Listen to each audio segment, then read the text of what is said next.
TVT के इस मंच से मैं मनीषा वर्मा आप सभी शिक्षक का अभिनंदन करती हूँ। साथ साथ उन बच्चों का भी मैं स्वागत करती हूँ जो इस वीडियो के माध्यम से पढ़ने के लिए जुड़े हुए हैं, और आशा करती हूँ कि आपको ये वीडियो बहुत सारे डाउट को क्लियर करेगा।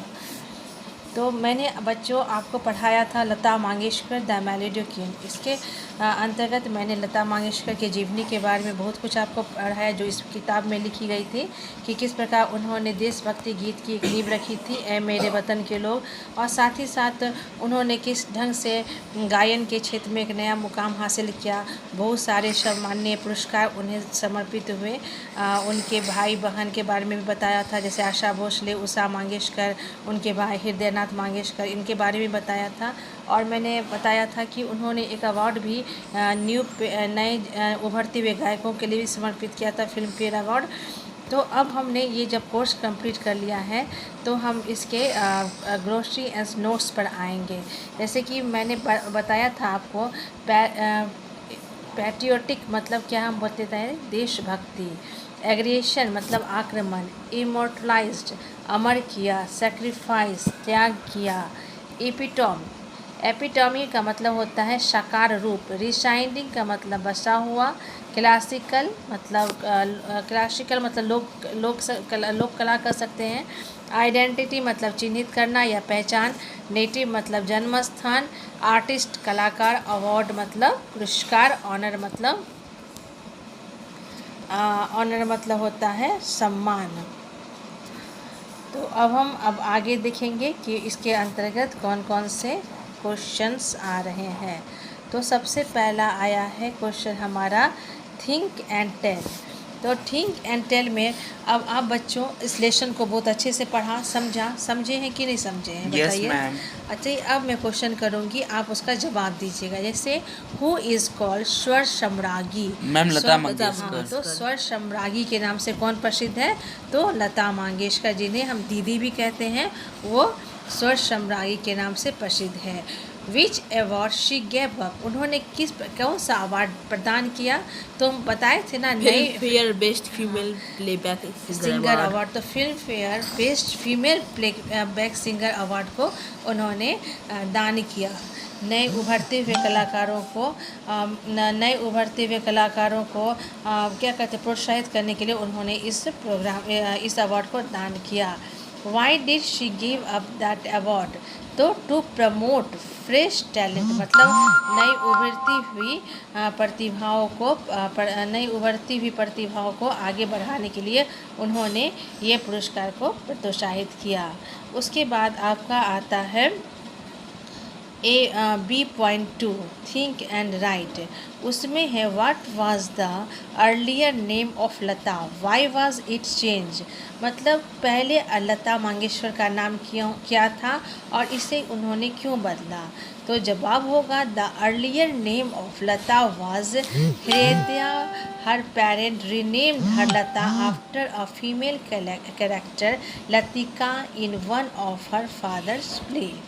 उसके बाद है दूसरा question, Lata ji refuse to accept the Filmfare award, why did she do so? What's light does it throw on her personality?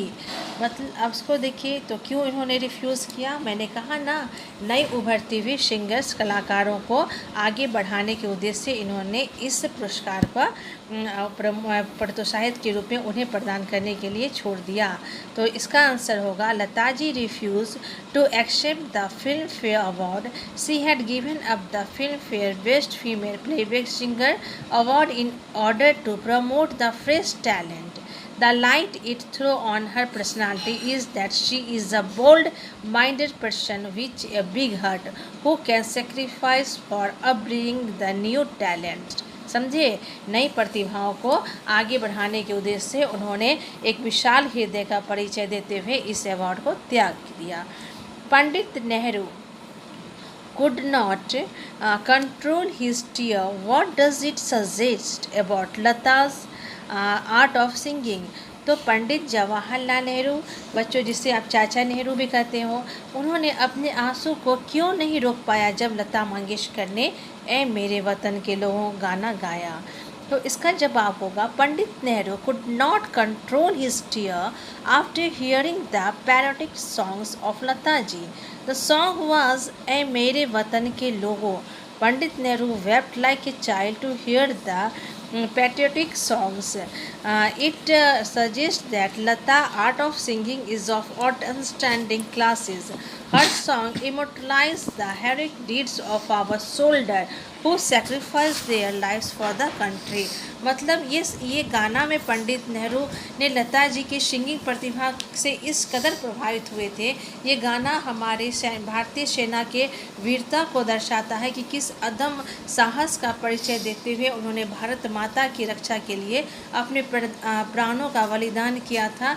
ये गाना के माध्यम से सुनाया गया था, जिसे पंडित नेहरू सुनकर अपने आँख के आंसू को रोक नहीं सके। अब आ जाइए, go through the next text again and give the meaning of the following word. तो फ्लोविंग वर्ड में सेक्रीफाइस, इसका मतलब होता है बलिदान, हमने पढ़ाया ना। To give away one life for the sake of one country. Patriotic का मतलब होता है having love for the country, मतलब देशभक्ति। Native, the place of one, मतलब जहाँ जिसका जन्मस्थली होता है। उसके बाद आ जाइए B.2। B.2 में है ऑपोजिट वर्ड है, तो इसका है डिसऑनर का क्या हो जाएगा, ऑनर। यूजुअल का unusual. Protection, unprotection. Mortal, immortal. Okay, अब हम आ जा रहे हैं fill in the blanks. Fill in the blanks के अंतर्गत है he is a naughty boy. He is a naughty boy but good in studies. He is a player and a singer. Raju shot loudly in the, क्या बताइए, in the, Raju shot loudly in the playground. उसके बाद होगा and speak very slowly in the classes। हो गया, ये question हमारा बन गया। उसके बाद हम आ रहे हैं इसमें फिल इन दी ब्लैंक्स, फिर आ गया he is a naughty boy, तो बताए दिया। अब आएगा E.1, discuss the group your hobbies and complete the sentence given below. I am a, अब बताइए आई एम ए बॉय और गर्ल, जो बच्चे जैसे होंगे वैसे बोलेंगे। अगर लड़का होगा तो बॉय, लड़की होगी तो girl. I am a boy. I study in class, किस क्लास की ये बुक पढ़ रहे हो, तो 6। I study in class 6। I am fond of, मैं किसके लिए, मैं फॉन्ड ऑफ किसके लिए हूँ, खेलने के लिए। आई एम फॉन्ड ऑफ प्लेइंग, जिसको सिंगिंग का मन है, डांसिंग का मन है, वो अपने हिसाब से लिखेगा। फिर है इसके बाद I am fond of playing. I फिर in the evening after I finish my homework. I take sleep, है ना, एक छोटी सी लोग नैप लेते हैं। उसके बाद है I give lot of time, so I give lot of time to my hobby. उसके बाद फिर है I want to grow big and become a singer. Okay, अब हमारी ट्रांसलेशन को मैं दूसरे पार्ट में दूंगी।